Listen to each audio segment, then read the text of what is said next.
好，大家好，我係次郎啊。咁咧，聽日啦，我會呢條片咧就會提供聽日嘅一條位置 Q 過關嘅。咁第一關啦就係第5場嘅4班千二米啊。咁記得啦，訂閱我哋頻道先啦，咁就多支持我哋，咁就我哋先有動力再做片俾大家嘅。係啦，咁講翻呢場第5場4班千二米啦。咁前中後嘅馬都有㗎，咁都比較平均嘅。咁第一隻咧，我就會揀翻隻7號嘅贏得自然。點解會揀翻呢隻馬咧？咁就因為佢115磅黃寶嚟，我相信佢會好順利喺前面放㗎。咁而且其實前3仗啦，其實佢都係跟到前啦，放翻嚟都唔係話真係輸好遠。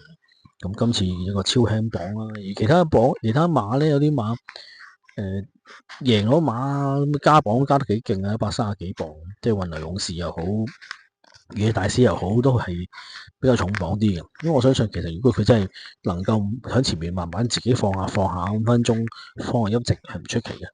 咁第一隻揀翻7號嘅贏得自然先。第二隻會要翻10號嘅星火燎原啊。呢隻馬咧，因為前幾仗咧都後上衝第2啊，咁亦都幾靚嘅，記得。但係因為隻外檔，所以焗住係留喺最後衝上嚟啦。咁啊亦都係咯，今次好彩地收翻1檔喎，烏麥波文個信心保證嚟嘅。咁我相信咧，佢可以跟喺呢個贏得自然後面嗰個波士位咁跑嘅。咁我覺得呢一對馬啦，一隻喺前面，一隻波士位，可能會一個形勢之利啦。我希望佢一對翻到嚟啦，咁就搏條位置 Q 嘅。好，到第2關啊，咁就係第7場啊，3班千二米都係泥地啊。咁呢場馬咧，咁又要唱下歌先啦。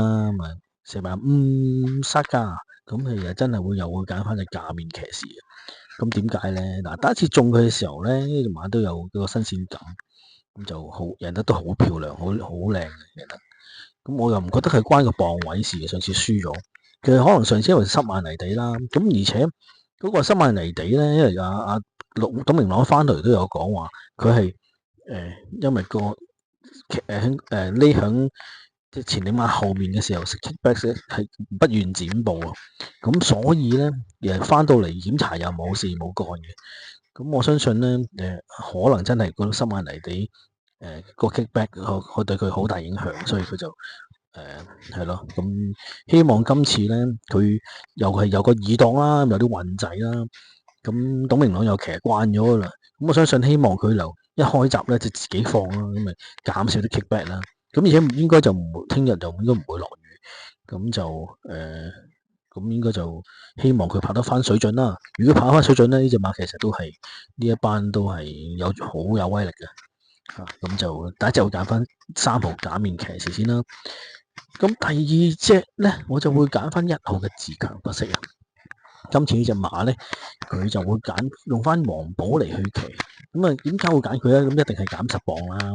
咁呢隻馬其實喺呢個班係非常之有着數同埋有級數嘅。咁今季其實見佢都係有贏過啦，有 pace 啦。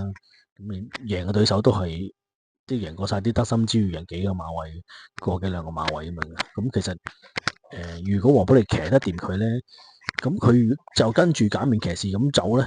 咁基本上咧，翻到嚟可能唔會斷噶。咁我相信有少少賠率，咁我先會揀翻1號嘅自強不息啦。咁呢一關就揀3號假面騎士同埋1號自強不息嘅位置 Q 嘅。